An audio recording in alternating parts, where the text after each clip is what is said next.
마태복음 13장 44절부터 50절, 오늘 본문 말씀에는 예수님께서 말씀해 주신 비유가 세 개 나옵니다. 마태복음 13장에 등장하는 비유가 모두 7개인데요. 7개 모두가 천국, 곧 하나님 나라에 관한 비유지요. 그리고 오늘 본문의 비유 3개도 마찬가지입니다. 자, 보시면 44절에 천국은 마치, 여기서 마치라는 말은 비유로 말씀해 주신다, 그거를 표현한 말이죠.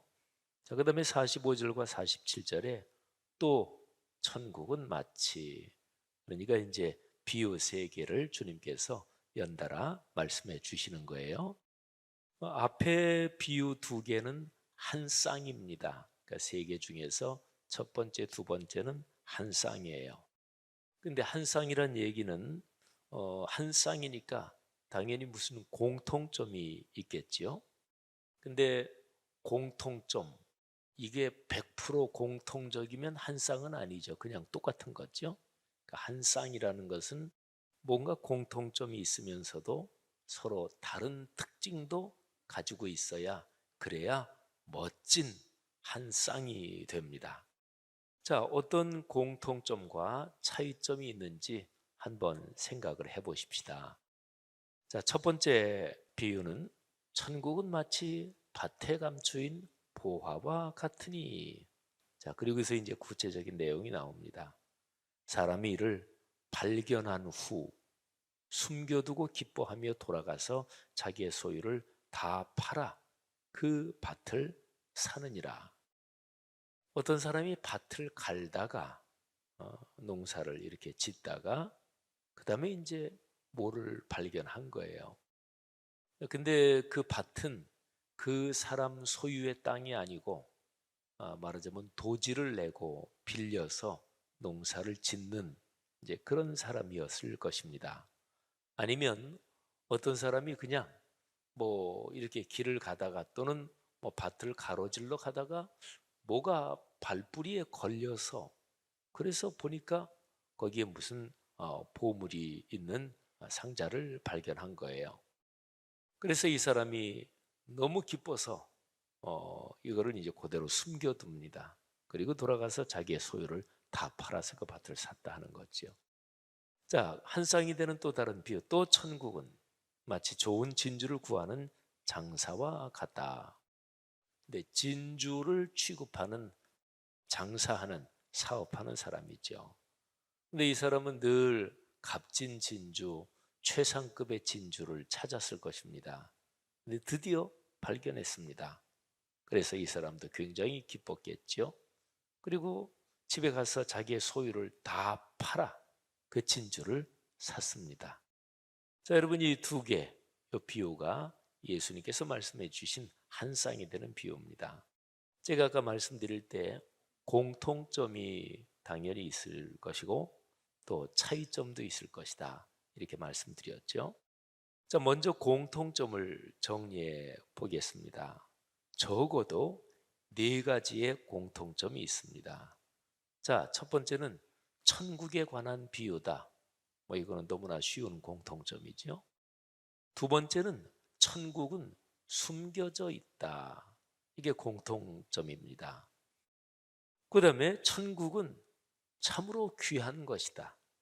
뭐 보화가 귀하고 진주가 귀한 것처럼 천국은 참으로 귀한 것이다. 그리고 네 번째 공통점은 뭐 그거하고 자연스럽게 연결이 됩니다. 굉장히 귀한 것이기 때문에 그 보화, 그 진주를 소유하려고 모든 것을 팔았습니다. 그래서 그 보화, 그 진주를 소유합니다. 참고로 그 당시에 팔레스타인 이런 데서는 어디 뭐 밭에 진짜 보물 상자를 발견했다, 그럴 때 그거는 그 땅이 그 사람의 소유가 아니더라도 그 밭에서 발견한 그 보물은 발견한 사람의 소유가 될 수 있습니다. 그런데 예수님이 말씀하신 비유에서는 자기의 모든 것을 팔아서 밭부터 샀다 그랬죠. 그러니까 이 사람이 이 처시는 이 행동은 굉장히 신사적인 행동입니다. 물론 그 보화가 거기 있다는 것을 이제 알았고, 그래서 모든 걸 다 팔아서 그 밭만 사면 판 거하고 비교도 될 수 없을 정도로 큰 재산이 자기에게 돌아온다, 뭐 이거를 알고 있었기 때문에 그랬지만, 사실은 그 밭을 사지 않고도 그 발견한 보화는 자기의 소유가 될 수 있었습니다. 혹은 이렇게도 생각할 수 있어요. 혹시라도 무슨 시비가 붙을까 봐 그 보화를 자기가 소유를 했는데, 그 밭 주인이 그거는 내 땅에서 있던 거니까 그거는 내 거다, 뭐 이렇게 혹시라도 시비가 붙을까 봐 더 안전하게 한다, 뭐 그런 것도 있을 수가 있겠죠. 아무튼 네 가지 공통점이 있습니다.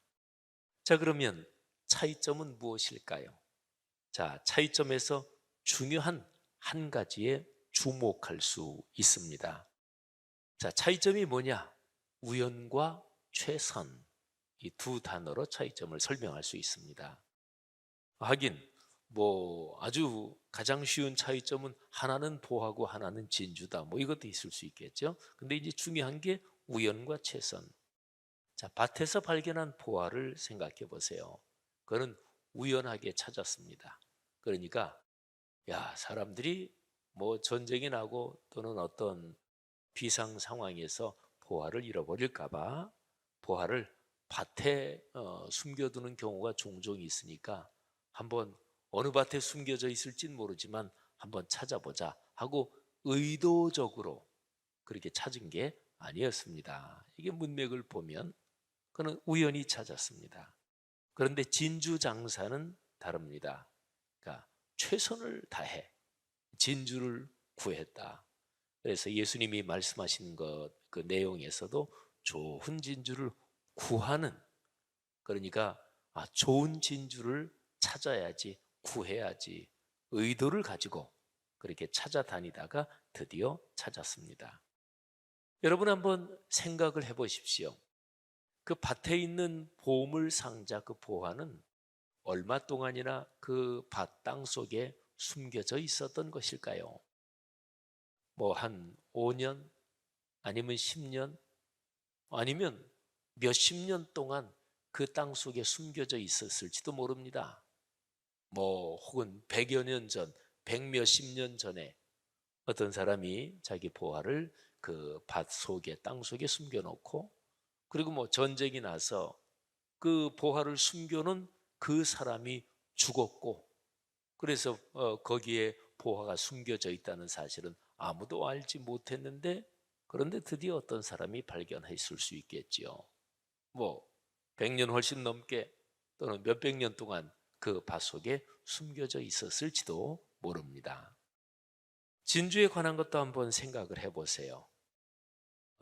그 진주 장사가 어디 저 페르시아에 가면 거기에 진짜로 아주 대단한 진주가 있대더라, 뭐 이런 혹시 정보를 들었을까요? 그래서 찾아갔습니다. 찾아가서 수소문을 해서 드디어 그 진주를 갖고 있는 소유한 사람을 만났습니다. 그런데 이게 좀 구하려고 그걸 살려고 하는데 이게 뭐 말도 붙이지 못하게 합니다. 그는 파는 게 아니요, 그건 우리 가문 대대로 내려온 가보와도 같은 것인데, 그 진주가 우리 가문에 복을 주는 그런 진주입니다. 또 진주를 소유하고 있는 사람이 돈, 뭐 이런 거는 전혀 걱정할 것도 없이 어마어마한 그런 부자인데, 그거는 파는 게 아닙니다. 만일에 그런 상황을 상상한다면 이 진주 장사는 그 진주를 사기 위해서 뭐 어떤 노력을 했을까요? 뭐 예를 들어서 그 소유주한테 내가 진주에 대해서 값 같은 거는 상관하지 않고 얼마나 내가 평생 동안 이 사업을 하면서 사업에서 돈을 버는 것보다도 사실은 진주 그 자체에 대한 가치, 나는 인생을 거기에 건 사람입니다, 뭐라든지. 하여튼 여러분 가만히 한번 상상해 보면 이 밭에 숨겨진 보화나 또는 최상급, 최상등급의 이 진주에 관한 것이나 가만히 생각해 보면 야, 참 대단한 상황이다 이렇게 생각이 들 수가 있습니다. 근데 여기서 중요한 점이 있습니다. 그 우연하게 밭에서 보화를 발견했는데 그거를 보통 뭐 일반적으로는 우연이라고 하지요. 그거를 신앙적으로 해석하면 그거는 하나님의 섭리라고 합니다.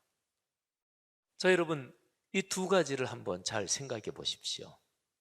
여러분이 살아오는 삶의 여정에서 뭐 우연하게 또는 하나님의 섭리로 나는 전혀 정보도 몰랐고 기대하지도 않았고 또는 무슨 생각조차도 없었는데 근데 갑자기 어떤 너무도 놀라운 축복의 기회를 만난 것이 여러분에게 어떤 것입니까? 이런 질문을 지금 들으시고서 뭐 여기 이제 밭에서 발견한 보화 뭐 이 생각을 하면서 아유, 저는 그런 적이 한 번도 없습니다. 뭐 예를 들면 친구가 야, 네 생일 선물이다. 그리고 무슨 로또를 1,000원짜리 한 장 줬는데 그거는 아주 즐거운 농담일 수 있잖아요. 아이, 그래, 고맙다. 그랬는데 그 로또가 진짜 뭐 예를 들어서 몇 억짜리를 맞았다. 그러면 이제 밭에서 발견한 보화처럼 그런 거라고 볼 수가 있겠죠. 근데 아니, 나는 살면서 그런 거 한 번도 없었다. 근데 여러분, 이 밭에서 발견한 보화, 그래서 돈, 재물 뭐 이런 거로 예수님이 표현을 하셨는데 사람들이 쉽게 이해하기 위해서 그런 식으로 표현하는 게 머릿속에 들어오기가 제일 좋겠죠. 근데 꼭 보물, 돈 이런 것만 말고 사람으로 한번 범위를 넓혀 보십시오. 여러분의 삶에서 어떤 사람을 만났는데 진짜 난 참 내가 삶을 살아가면서 그 사람을 만나게 참 큰 복이다. 그런 사람이 있지요. 누구에게나 다 있습니다. 사람이 살아오는 과정에서 내가 만난 보배와 같은 사람이 한둘일까요? 무지무지하게 많습니다. 사실은 적어도 좀 이렇게 생각을 해보면 그런 사람이 대여섯 사람은 떠오르지 않나요? 다 있습니다. 사랑하신 여러분, 그런 것에 대해서 하나님, 이런 분을, 이런 선생님을, 이런 친구를, 또 이런 목회자를, 이런 집사님을 내 인생에서 만나게 해주신 거 하나님의 은혜요, 선물이요, 그리고 주님의 섭리입니다. 감사합니다. 여러분, 이런 감사가 우리 삶을 아름답게 합니다.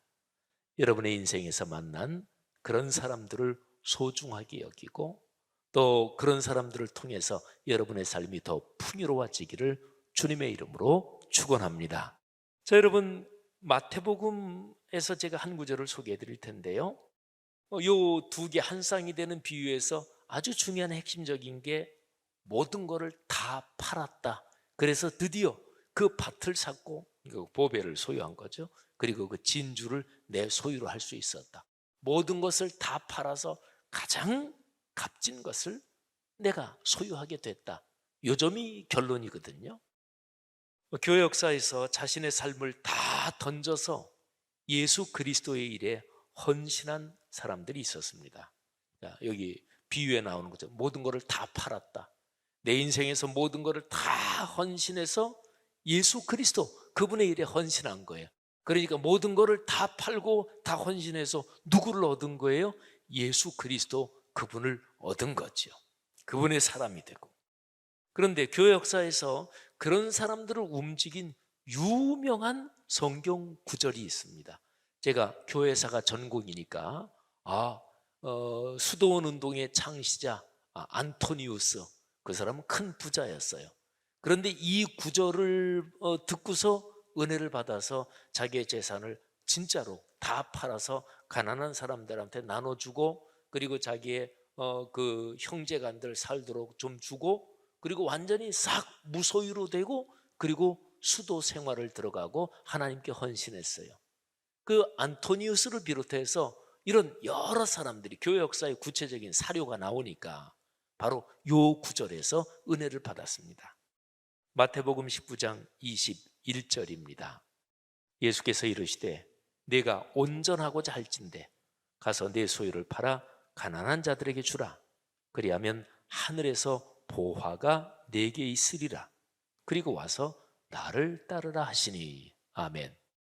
이건 어떤 부자가 예수님한테 와서 예수님 하고서 제가 예수님을 따르겠습니다. 또는 주님의 일에 제가 더 깊이 헌신하겠습니다. 그러니까 예수님이 그 사람한테 물어요. 계명들이 있는데 그 계명들을 잘 지켰느냐? 예수님께서 물으신 계명이 10계명에 나오는 계명들이에요. 그랬더니 그 사람이 하는 얘기가 제가 그거는 어릴 때부터 다 지켰습니다. 그러면서 자신만만하게 전 그런 계명 다 지켰습니다. 제게 뭐가 더 부족한 점이 있습니까? 하고 물어요. 그랬더니 예수님이 요 한 가지를 말씀하시는 거예요. 온전하고자 할진대 내가 부자인데 내가 부자인 거 내가 아는데 다 팔아서 가난한 사람들에게 주고 그리고 와서 나를 따르라. 내게 하늘의 보화가 있을 것이다. 이 부자는 근심해서 돌아갔다. 이렇게 이제 마태복음 이야기에서는 기록하죠. 근데 예수님께서는 10계명을 얘기하시면서 그 사람이 가진 보화, 그게 그 사람에게 하나님처럼 1순위가 돼 있었던 거예요. 그래서 예수님이 10계명을 묻는데 그 10계명 중에서 두 번째 돌판에 있는 내용들을 물으십니다. 예수님이 물으신 거는. 그러니까 5번째 계명부터 10번째 계명까지 6가지 계명을 물으셔요. 그랬더니 이 사람이 저 다 지켰습니다. 근데 10계명은 돌판이 2개잖아요.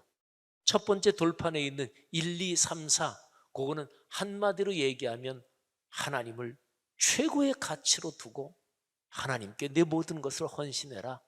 이게 바로 1, 2, 3, 4 첫 번째 돌판에 있는 계명입니다. 근데 예수님이 보시기에 이 부자는 하나님보다 자기의 재산이 더 높아.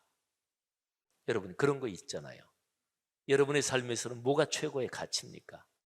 근데 내가 진짜로 사랑하고 진짜로 아끼고 진짜로 가치 있다고 생각하는 그거를 가장 확실하게 지키려면 그거를 하나님의 손 안에 둬야 돼요.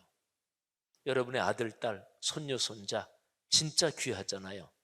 그런데 진짜 귀한 아들, 딸, 손녀, 손자가 하나님보다 더 중요해질 수 있어요. 그거는 잘못한 거예요. 여러분의 아들, 딸, 손자, 손자를 하나님의 손에 맡기십시오. 그 얘기는 하나님이 더 중요한 거죠. 그게 바로 아브라함이 그랬어요. 100세 얻은 아들 이삭 얼마나 소중했겠어요.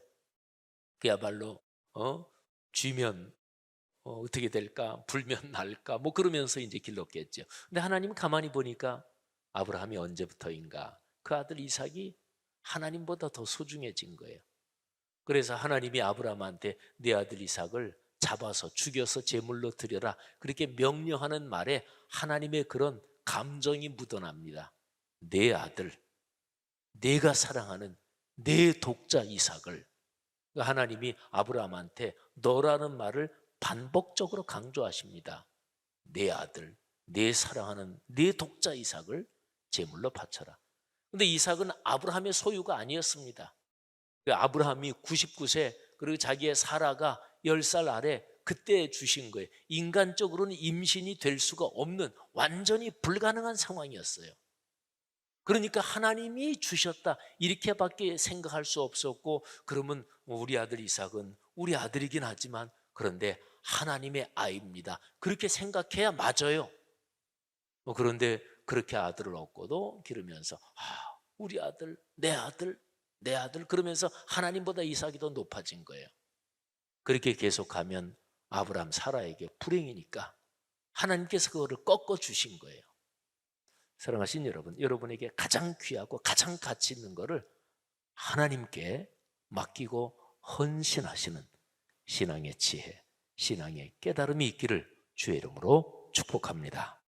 자, 마태복음 13장 오늘 설교 본문에 3개 비유가 나오는데 2개를 설명드렸어요. 근데 이제 하나 비유가 더 있죠.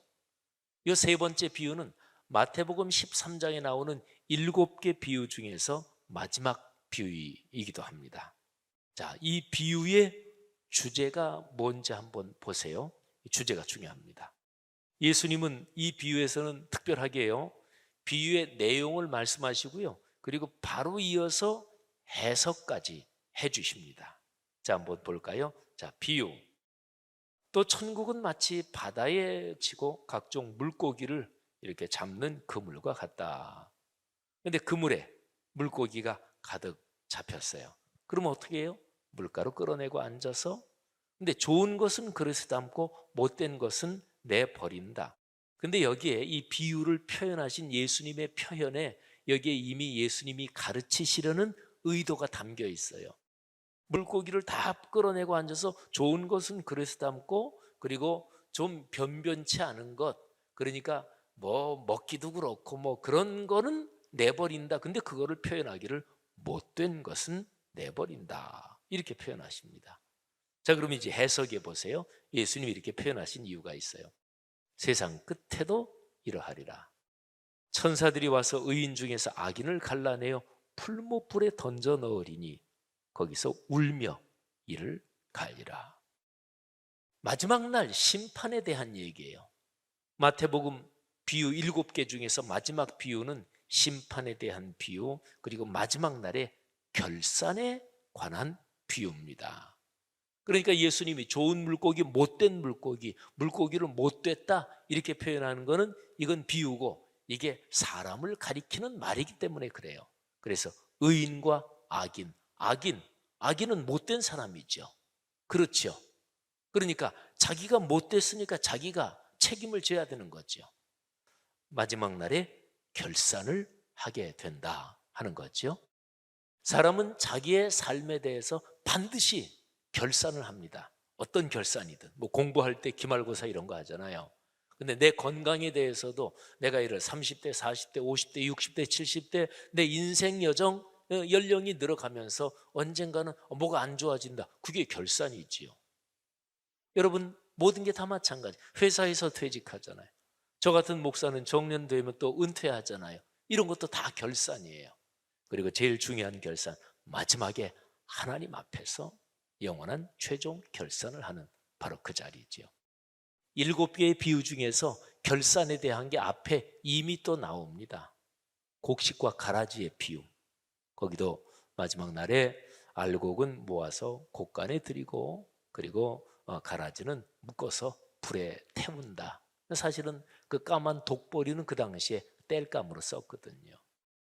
여러분, 오늘 이 본문 말씀에서 2가지 중요한 질문을 우리 자신에게 던져야 합니다. 나는 2가지 질문. 첫째, 어디에 투자하며 사는가? 2번째, 결산을 위해 어떻게 준비하는가? 2단어를 기억하십시오. 첫 번째는 투자, 그리고 2번째는 결산. 내가 어디에 투자하며 사는가? 여러분, 내가 중요하다고 생각하는데 사람은 시간 냅니다. 그리고 돈 씁니다. 그리고 내가 중요하다고 생각하는 거기에 내 이런저런 에너지도 쏟고 그렇습니다. 여러분, 오늘 여기 성경 말씀은 얘기합니다. 천국, 그리고 하나님의 나라, 여기에 투자하며 살아야 된다. 좋은 보화, 그리고 진주를 구하는 그 장사는 모든 거를 다 팔아서 그거를 샀잖아요. 하나님의 나라는 나중에 우리 육신의 생명이 끝난 뒤에 들어가는 영원한 하나님 나라, 거기만이 아니라 이 지상의 하나님 나라, 이미 비유에 나오지요. 그게 바로 교회 공동체, 그리고 교회 공동체를 중심으로 그리스도인들이 사회, 직장, 사업 또는 가정, 여러 삶의 현장에 하나님의 나라는 이미 살아 움직이고 있는 거예요. 그 일에 헌신하는 사람이 진정으로 아주 현명하게 투자하는 거다. 이게 바로 오늘 3가지 비유 중에서 처음 2 비유에 나온 거죠. 그게 바로 3번째 비유, 결산을 위해 현명하게 준비하는 것이다. 바로 그런 거죠. 더 한번 구체적으로 말씀드릴까요? 그 투자와 결산, 그거는 공예배의 시간에는 적어도 투자해야 돼요. 그리스도인으로서 예배의 심장인 주일 예배, 예배의 기둥인 수요 예배, 공예배에 투자하는 거는 그거는 당연하고 현명합니다. 그리고 매일의 말씀 묵상, 그리고 말씀 묵상 소그룹 모임. 우리 교회에서는 주로 주일에 이제 다 모이도록 그렇게 했는데, 사랑하신 여러분, 하나님의 나라를 위해서 그렇게 투자하며 또 거기에서 큰 은혜를 받고 사는 여러분의 삶이 되기를, 그리고 마지막 결산 때에 주님께 잘했다, 착하고 충성된 종아, 내가 5고을에 충성했으니 내가 10고을을 맡기겠다. 내가 10고을에 충성했으니 내가 20고을을 맡기겠다. 큰 상급을 저 영원한 천국에서 뿐만 아니라 이 세상 인생 여정 걸어가는 동안에 이미 그런 상급을 받는 여러분 모두가 되기를 주님의 이름으로 축복합니다.